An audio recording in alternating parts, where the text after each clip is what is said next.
Mind Your Farm Business on RealAgriculture.com is brought to you by RBC Royal Bank.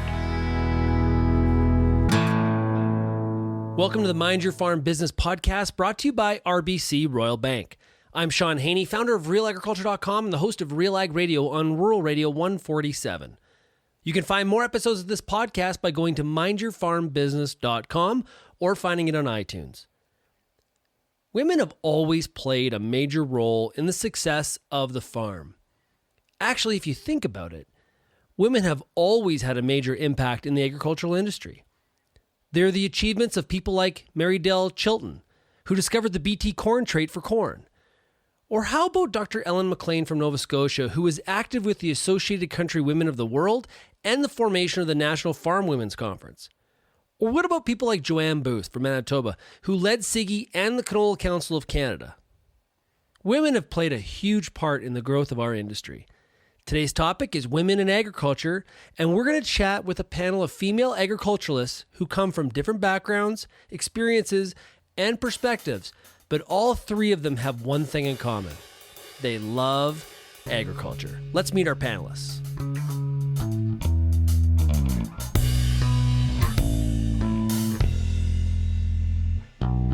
So let's start off this panel on women in ag, introducing our three panelists. We'll start with Sandy Brock. Sandy is a farmer based outside London, Ontario. Sandy, how's it going? I'm good. How are you, Shaun? Good. Hey, Sandy, tell us a little bit about your operation.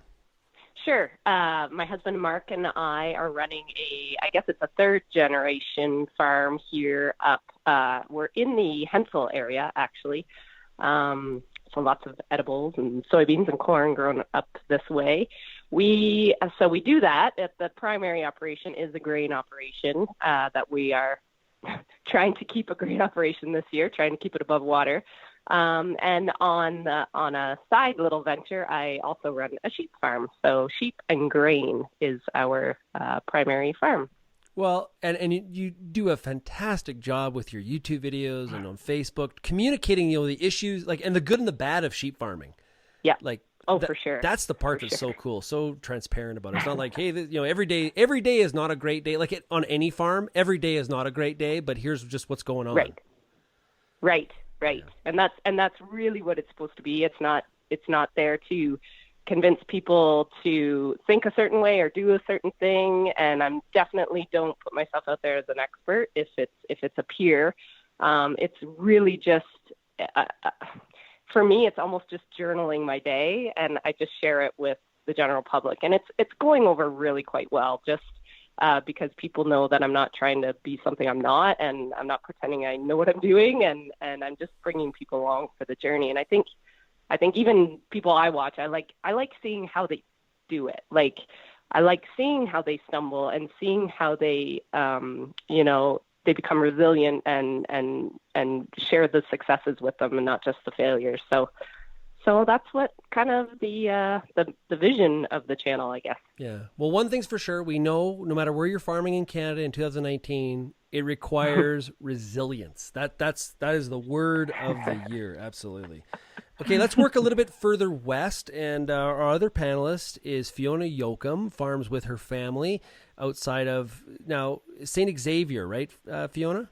Yeah, St. Francis Xavier, so just west of Winnipeg, there along the Assiniboine River, and I just came back to the farm, so I grew up on the farm all my life, and now I found myself back here working full-time with my parents, and we also farm with an aunt and uncle as well. So we have multiple families working on the farm, and we are a grain farm.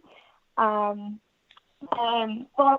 the past, we did venture in some other things. We had some U-pick strawberries, and that's kind of where I had my first introduction into working in the agriculture industry. I was really involved in that part of our farm a few years ago, and now we're just grain farming, and I've kind of transitioned into that. So, we're growing mainly canola, soybeans, wheat, and oats. That's our primary rotation out here. So Fiona, did you always know that you were going to go back to the farm?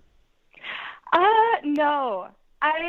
I didn't. I grew up, my dad, he was always like, ever since I came out of the womb, I knew I was going to be a farmer. And I was not one of those people. I really enjoyed the rural life, the farm life, but I wasn't sure what I wanted to do. And I really enjoyed working on the strawberries, being out in the field, working with the people and talking to people about agriculture.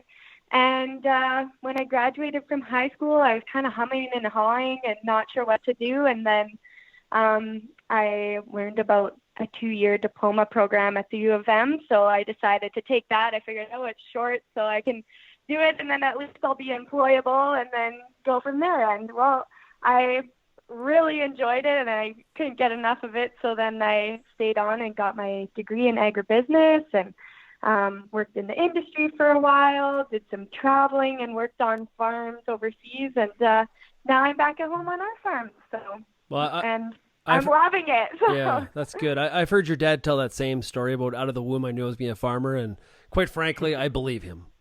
So, our third and final panelist is somebody that I have had the fortune to be able to talk to on a bi-weekly basis here on RealAgriculture.com, talking about the cattle markets, but she also ranches near East End, Saskatchewan. That is Anne Wasko. Anne, how's it going? I'm good, Shaun. Happy to be on the panel with everyone. Yeah, and we're not going to talk about the beef markets today, though there's that's going to be hard for the two of us to do that. But and you're the sort of the opposite of Fiona. She grew up on a farm. Your background wasn't from agriculture. Give us a bit of your background. Yeah, well, I guess in a small way, raised in British Columbia, small, kind of hobby type farm, always in 4-H. I wouldn't say, not completely in agriculture, but certainly 10 years ago, I moved to Saskatchewan and found and married my love of my life, and Barry and I ranch in southwest Saskatchewan. But it's on a big scale now, so it's completely changed. In that period in between, 35 years as a market analyst, a great deal of it with the Canadian Cattlemen's Association, and then in the last little while with Gateway Livestock. So lots of variety, but I think I could safely say ag's always been in my life, but it's certainly been in different faucets. Well, great stuff. Awesome. So, Anne, we'll start with you. There's been a lot of discussion and promotion of women in agriculture, more so, I would say, in the last 5 years, and really people talking about it. We have conferences dedicated to it. We have, for example, this podcast episode talking about the topic.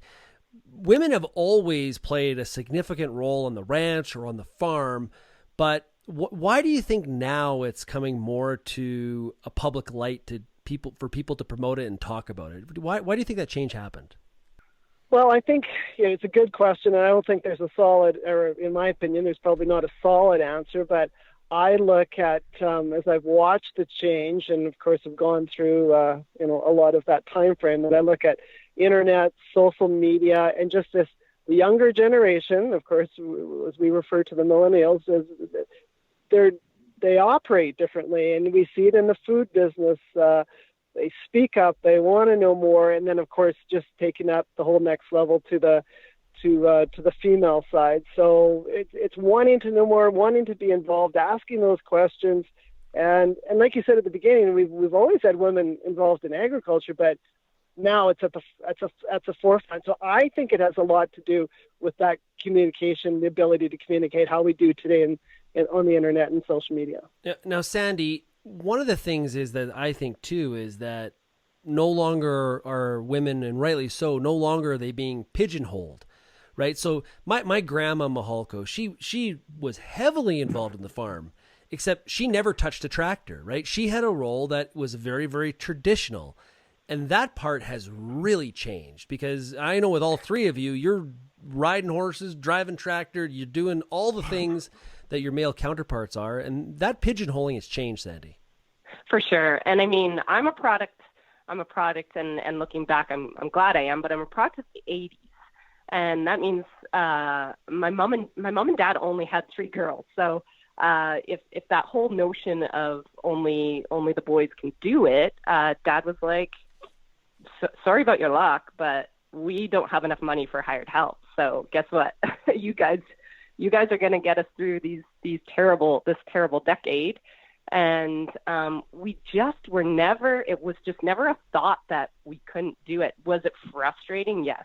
And the biggest thing, social media is a big one. I agree with Anne. A couple other things I'm noticing too is technology in our industry is making some of these things a little bit easier. And for me, having like a lot of people look at my operation, they say, wow, you're way overcapitalized. And I'm like, listen, I have no one I can count on here. Like if Mark was away or the kids are at school, I'm by myself and I need this stuff. I need a tractor that'll work. I need a feed cart. I can't feed 400, 500 ewes by hand. And we've equipped ourselves to work to my strength or even to maybe my limitations. And so I think we've invested a lot in agriculture, in innovation and technology that's helped women do a little bit more, whereas before some of the stuff's just heavy and dangerous maybe even. So I give that credit. I also give credit the fact that agriculture has been a booming economy, and in that there's been a lot more jobs. So I think you just see a lot more women in either on the farm or even in we can't farm without that network of resources around us, whether that be seed providers, agronomists, even women in tractor dealerships. I'm seeing way more of that. I love seeing a woman behind the parts counter at my local John Deere dealership. Like you're seeing more women because I think there's more opportunities, and that's a lot to do with farm level improving profits and generating opportunity in our whole rural society around us. And I think that has to be given some credit too, but definitely my role, I don't do what my mom did, and I don't do what my grandma did for sure on the farm, but I think it's because I was raised that way. Interesting. And yeah. Yeah. How we're raised or our backgrounds as kids really has a major impact on not only how we operate, but our viewpoints on some of these things. Now, Fiona, you recently came back to the farm. You were working in industry, in sales, Yep. I believe. So you moved from that role to being on the farm. How was that transition as a woman in ag? Well, it's had its ups and downs, and I don't know if like being female has a huge impact on that or not, but more so just it's been a huge learning curve for me. So I grew up helping out on the farm, but it's a little different just helping out here and there versus being here 100% of the time and doing all the jobs, like all the work that needs to be done. Everyone needs to take part and do their share, and from important jobs like putting the seed in the ground all the way to odd jobs like greasing the drill or cleaning the windows or something like that. Like every job, it needs to get done, and I'm kind of lucky I've had the opportunity this year to do all of it. Or have a stab at it. So yeah, I would say the big hurdle for me has been the learning curve, and I'm a little bit of a perfectionist, and it's hard for me to come into something where I don't know all the answers, and sometimes it frustrates me a little bit that I don't know what to do, or sometimes you make mistakes or whatever, and that's just all part of learning and being on the job. So those are kind of some of the hurdles that I deal with. But yeah, I'm pretty thankful to have a lot of women in ag role models. So I think that's something that has definitely influenced me on my ag journey, and how the others were talking about how there's more and more women in ag. And I think for my generation, and for me specifically, part of that is because I've seen more women in ag and so many women role models. So I think, oh yeah, this is something that I can do. Like if I see the other women doing it, then that gives me a lot of encouragement. So yeah. A prior episode on this podcast, the Mind Your Farm Business podcast, we did an episode on mentoring and being the mentee, or both roles, with Deb Stark, former Deputy Minister of Agriculture in Ontario. So I encourage people to listen to that. And I know you've been a mentor to a number of people, women and men in the cattle industry. Having those mentors is such a big part of growing in this industry, whether you're male or female.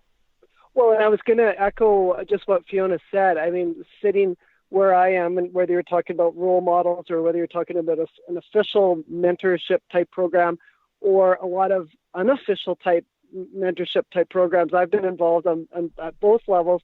And I think back about how much I can share one direction, but I learn a pile from the younger mentees that I've had the pleasure to work with over the last 5 or 6 years. And it's truly a two-way street, and we can share in these different levels of an experience and time frame that we've been involved in the industry. But I go back to think about it's the people part of the business that, when I get to look back and say what was the best part of being involved in ag, I have to say people.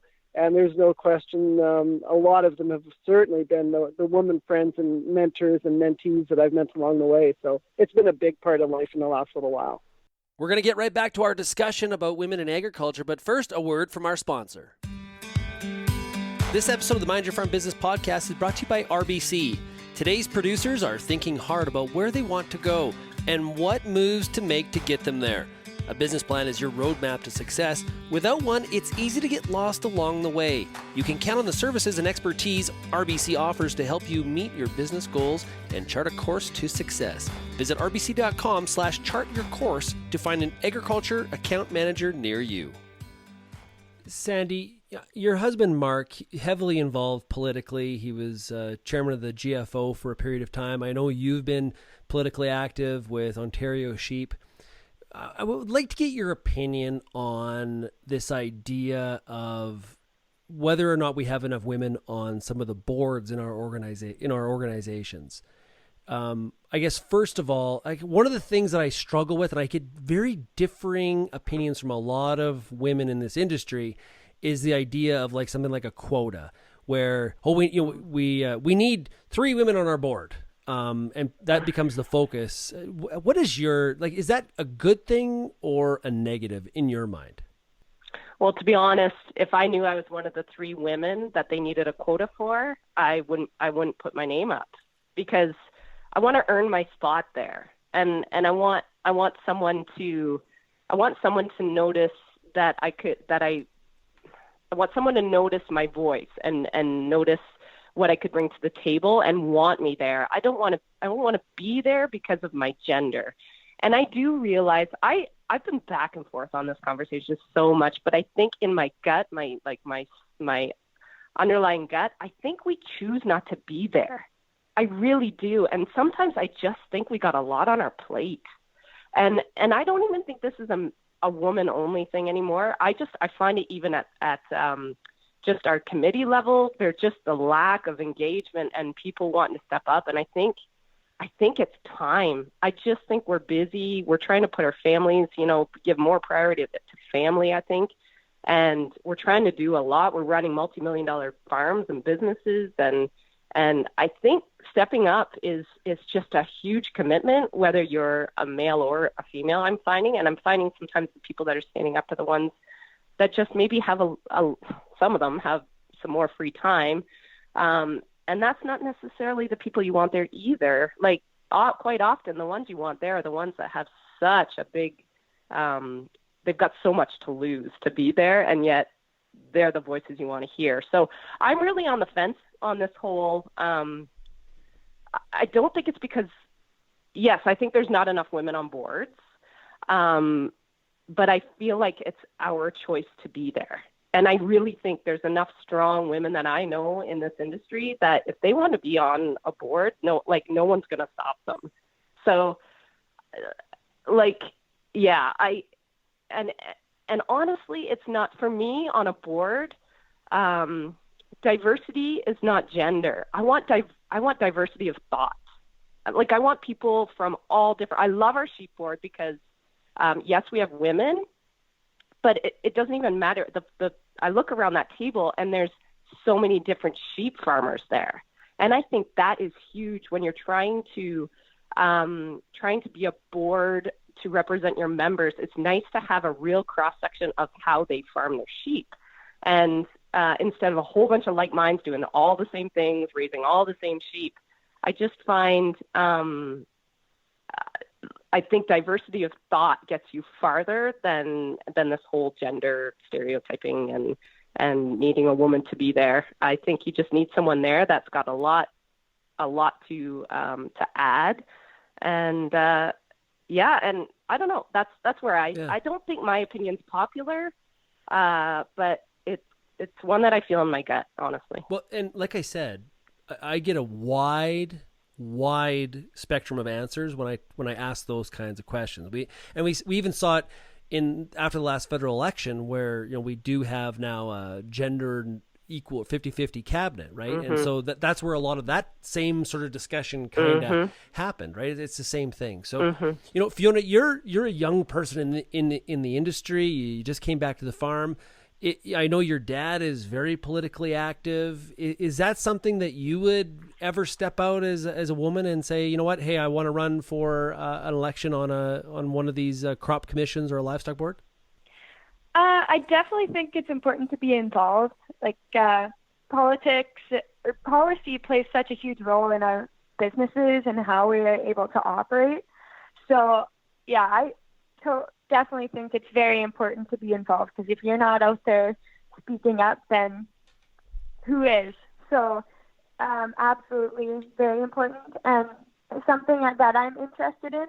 And kind of to what Sandy was saying, I don't feel like I'm ready yet. But that being said, lots of people say no one ever feels like they're ready to be on a board. It's kind of one of those things you just have to go do it, and you learn as you're going. Kind of like the 4-H motto, learn to do by doing, and then you're able to do well that way. So it's definitely something that's on my radar, but not something that I'm jumping up to do right now, kind of focusing on figuring out my place on our home farm. But yeah, definitely on my radar, and I think it's important to be involved for sure.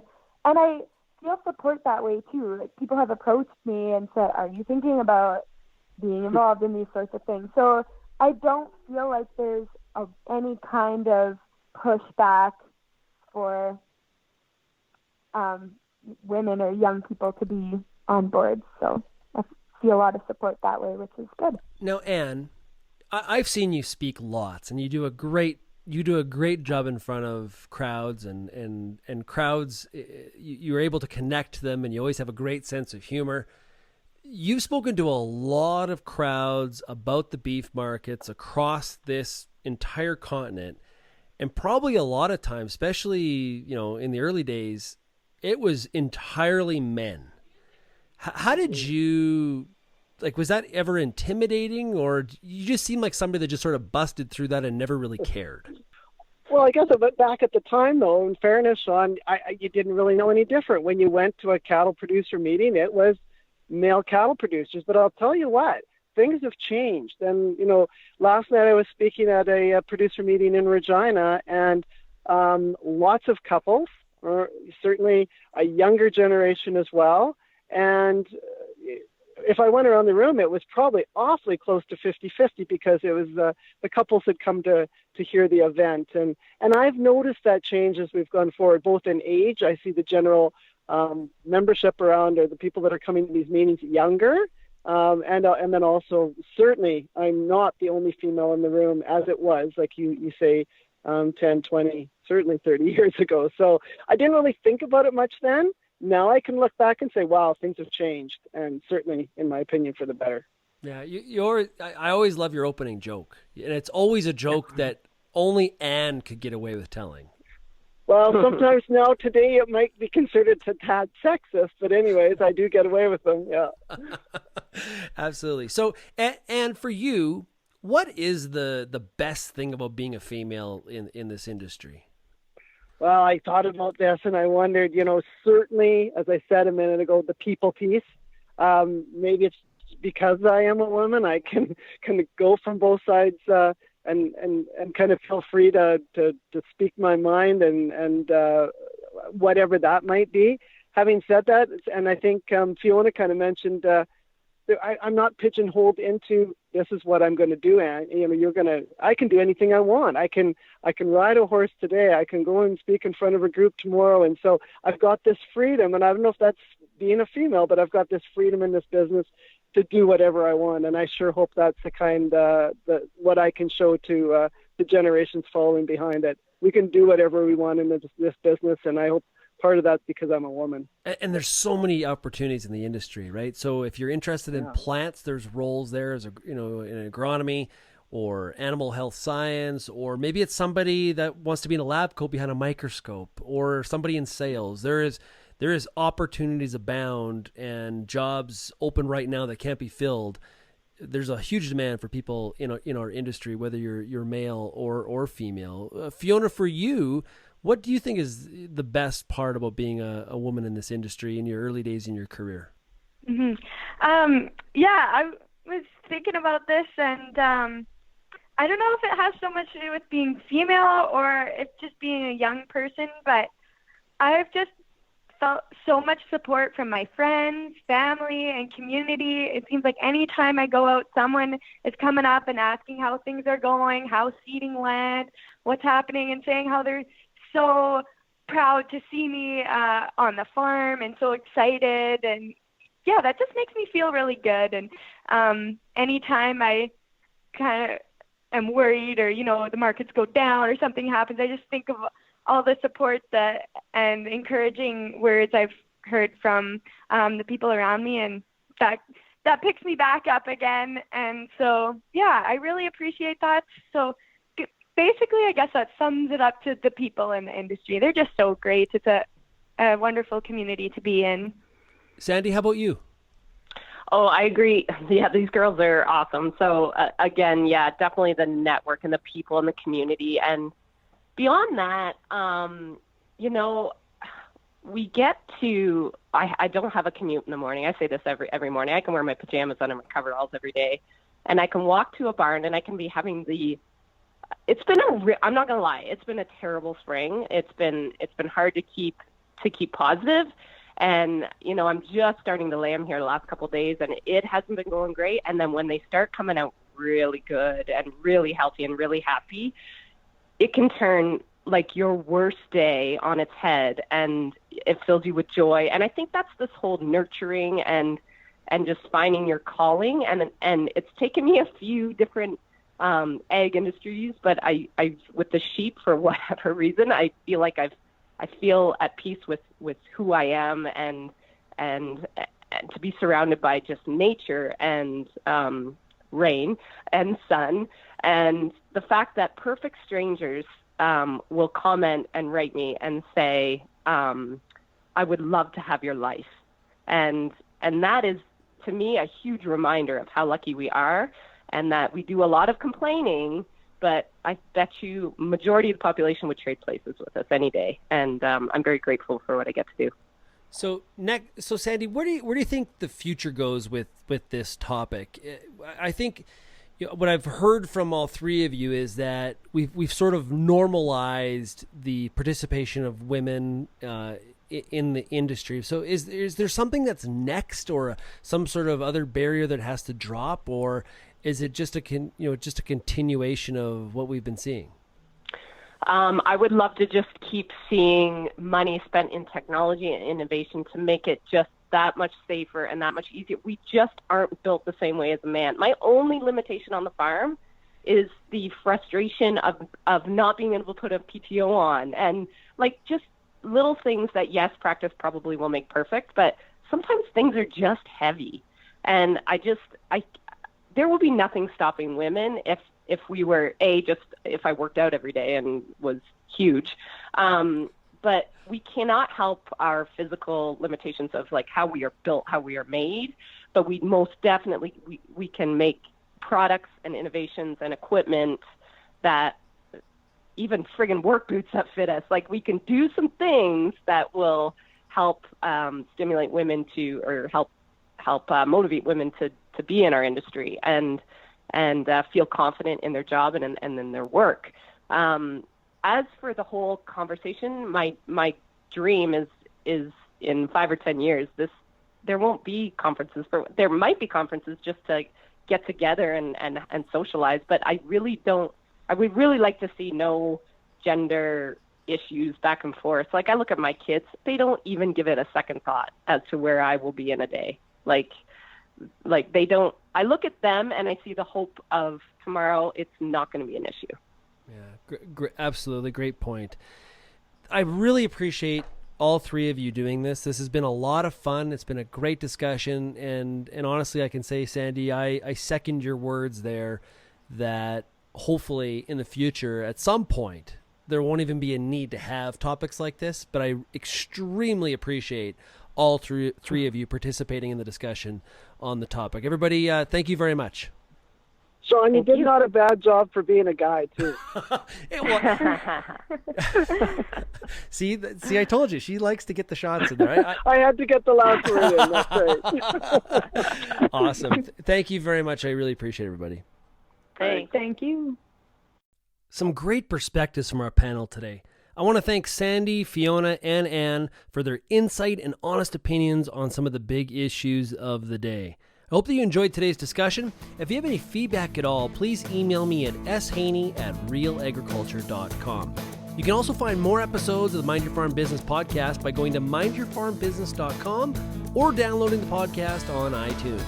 Thanks to RBC Royal Bank for being our sponsor, and until next time, keep on minding your farm business.